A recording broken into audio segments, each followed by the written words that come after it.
Grand master बनने के बाद कोई न केवल आध्यात्मिक ऊर्जा को मुक्त कर सकता है, बल्कि अपने शरीर की सारी आध्यात्मिक ऊर्जा को छुपा भी सकता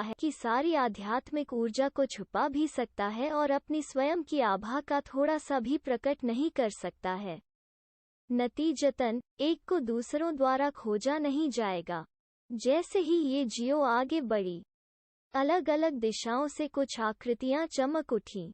एक बूढ़ी औरत, एक अधेड़ उम्र का आदमी और एक बूढ़ा आदमी एक तंग सूट में एक युवा लड़की को ले जा रहा है। वे चारों जब नदी के किनारे पहुंचे तो उनकी आंखें नम हो गईं।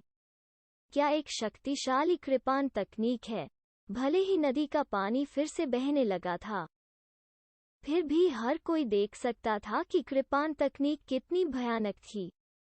ऐसा इसलिए था क्योंकि ये आधे मील से ज्यादा फैल चुका था।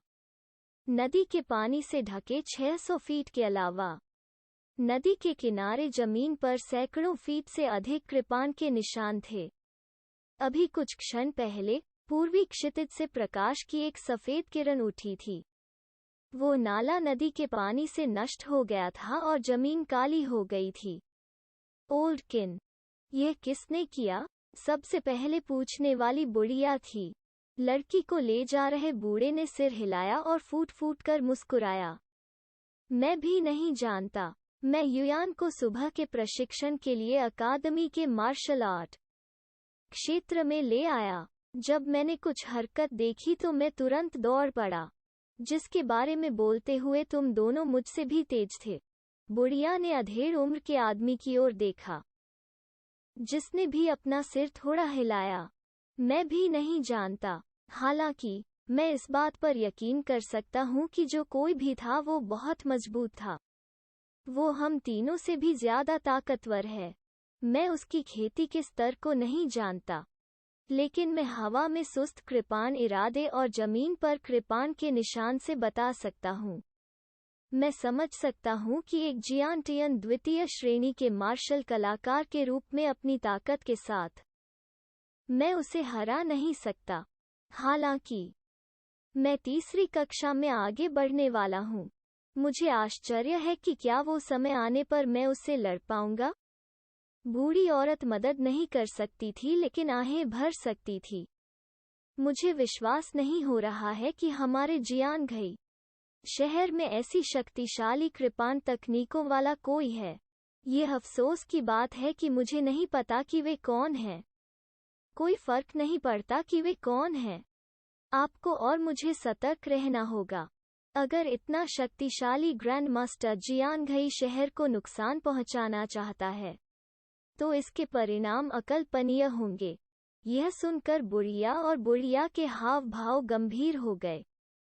खामोश युवती का दिल तेजी से धड़क रहा था।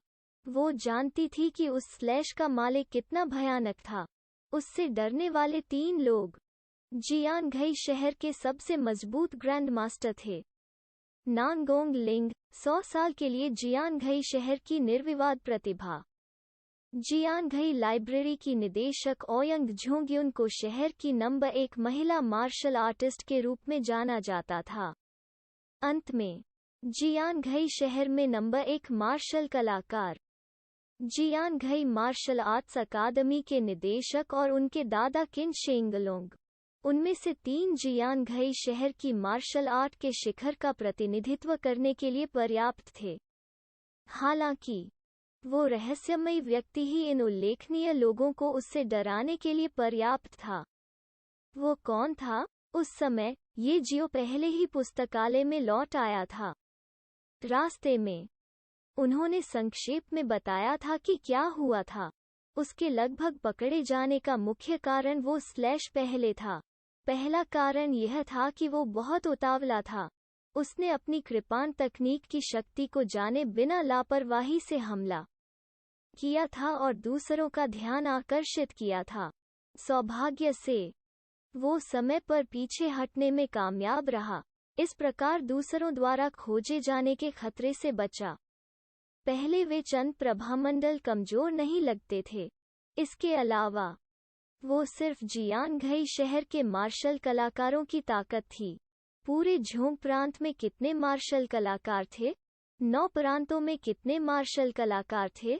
पूरी दुनिया के बारे में क्या किसी को यह जानना था कि जियांगघई शहर से हर साल स्नातक करने वाले हजारों लोगों के भीतर कुछ ग्रैंड मास्टर हर कुछ दशकों में केवल एक बार ही दिखाई दे सकते हैं।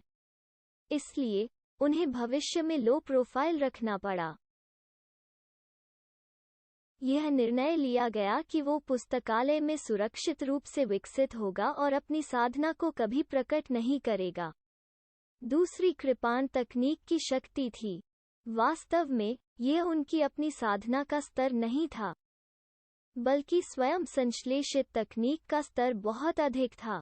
उस दुनिया में साधना तकनीकों के ग्रेड मूल साधना तकनीक, असाधारण साधना तकनीक और ग्रैंड मास्टर साधना तकनीक थे। खेती की तकनीक के ग्रेड के अनुसार उत्पादित आक्रमण शक्ति का प्रवर्धन भी भिन्न था। ये जियो की समझ के आधार पर ऐसा लग रहा था कि एक ग्रैंड मास्टर खेती तकनीक में 100% बिजली वृद्धि हुई थी, जो कि मूल से भी दोगुनी थी। हालांकि पहले वो दोगुना नहीं हुआ था, इसलिए ये जियो को यकीन नहीं था कि उसकी कृपाण तकनीक किस ग्रेड की थी और उसकी खुद की साधना दिव्य आत्मा की गोल्डन बुक का ग्रेड भी प्रदर्शित नहीं किया गया था। उसकी खेती वास्तव में उलझी हुई थी। भविष्य में उसे इन चीजों का पता लगाने का अवसर खोजना चाहिए। तीसरा और सबसे महत्वपूर्ण बिंदु खेती की तकनीक का उपभोग था। पिछली चाल से खेती की तकनीक की खपत अल्प से बहुत दूर थी। उनके शरीर की 2% आध्यात्मिक शक्ति क्षण भर में ही नष्ट हो गई थी। इसका मतलब था कि कुछ दर्जन प्रहारों के बाद उनकी आध्यात्मिक ऊर्जा पूरी तरह से समाप्त हो जाएगी। यद्यपि उनकी साधना तकनीक आध्यात्मिक ऊर्जा को अवशोषित और पुनर्प्राप्त कर सकती थी, उसके पास केवल 2 बुनियादी साधना तकनीकें थीं। इसलिए अवशोषण की गति बहुत धीमी थी। ऐसा लग रहा था कि उसका अगला कदम उस स्थायी समस्या को हल करने के लिए मुख्य रूप से मानसिक साधना तकनीकों का अभ्यास करना होना चाहिए। यह सब सोचने के बाद ये जियो ने पुस्तकालय में प्रवेश किया और कुछ छोटे छोटे पकौड़े और एक कटोरी बीन जूस खाने की तैयारी की। उनकी साधना में वृद्धि ने उन्हें अपनी आध्यात्मिक ऊर्जा को बनाए रखने के लिए कुछ दिनों के लिए भोजन और आराम करने की अनुमति दी। हालांकि एक खाने के शौकीन के रूप में उसकी अपनी निचली रेखा होनी चाहिए। सो जाना चाहिए, खाना तो खाना ही था। फिर जैसे ही उसने पुस्तकालय में कदम रखा, ये जियो ने अपना फोन निकाला और उसकी तरफ देखा। स्क्रीन ने जियांगघई सिटी गैरिसन को दिखाया। उन्होंने शहर की सुरक्षा को बनाए रखा। हालांकि उसने कोई अपराध नहीं किया था, तो वे उसे इतनी सुबह क्यों बुलाते? यह शायद एक घोटाला था, है ना? ये जियो ने निर्णायक रूप से फोन काट दिया। आखिरकार उनके बैंक खाते में अभी भी 12,000 युआन थे। उसने आधा साल का वेतन बचा लिया था। उसने अभी फोन काट दिया था जब दूसरे ने उसे फिर से बुलाया। ये जियो की भौहें थोड़ी उठ गईं और उनके पास फोन उठाने के अलावा कोई चारा नहीं था। बहुत जल्द फोन के दूसरे छोर से एक गहरी पुरुष आवाज आई, आपका बेटा हमारे हाथ में है। यदि आप नहीं। ये जियो ठंड से मुस्कुराई। यह वास्तव में एक घोटाला था। दूसरे के बोलने के समाप्त होने की प्रतीक्षा किए बिना उसने कटाक्ष करके उत्तर दिया, मेरे पास पैसे नहीं हैं। मैं बहुत गरीब हूँ। नहीं, तुम्हारा बेटा हमारे हाथ में है। फिर उसे दफना दो। इतना कहने के बाद ये जियो ने तुरंत फोन काट दिया। इसके बावजूद दूसरा कुछ हद तक जिद्दी लग रहा था। फोन काट देने के बाद भी उन्होंने उसे दोबारा फोन किया। तुम्हें क्या हुआ? आपका बेटा हमारे हाथ में है। तुम मुझसे पैसे के बारे में क्यों बात कर रहे हो? क्या तुमने मुझसे पैसे मांगने के लिए फोन नहीं किया? किसने कहा कि हमें पैसा चाहिए? आपके बेटे ने अपराध किया और पकड़ा गया। जल्दी करो और उसे लेने आओ। मेरा कोई बेटा नहीं है। क्या गू हाई तुम्हारा बेटा नहीं है? दूसरे की आवाज फिर से बजने से पहले वो 2 सेकंड के लिए चुप हो गया। हमारी गैरिसन टीम ने कल रात एक निरीक्षण अभियान चलाया और पाया कि आपका बेटा रेड रोमांस में था। उसने एक रेड रोमांस कर्मचारी के प्रति अनुचित व्यवहार किया। कृपया आओ और उसे इकट्ठा करो। वो तुरंत उत्तर देने से पहले 2 सेकंड के लिए फिर से चुप हो गया। मैं समझता हूँ, इतना कहकर उसने फोन काट दिया। वो पूरी तरह से अवाक था। उसे लगा कि कोई उसे ठगने की कोशिश कर रहा है। अंत में उसने उम्मीद नहीं की थी कि वे वास्तव में उसकी तलाश कर रहे थे। और भी अप्रत्याशित बात यह थी कि रेड रोमांस में गू हाई को गलत तरीके से पकड़ा गया था। उन्होंने यहाँ तक उन्हें बताया कि वो उनके पिता हैं। जीवन में बहुत सारी अप्रत्याशित चीजें थीं। अगर वो सावधान नहीं होता तो उसे अपने से बड़ा बेटा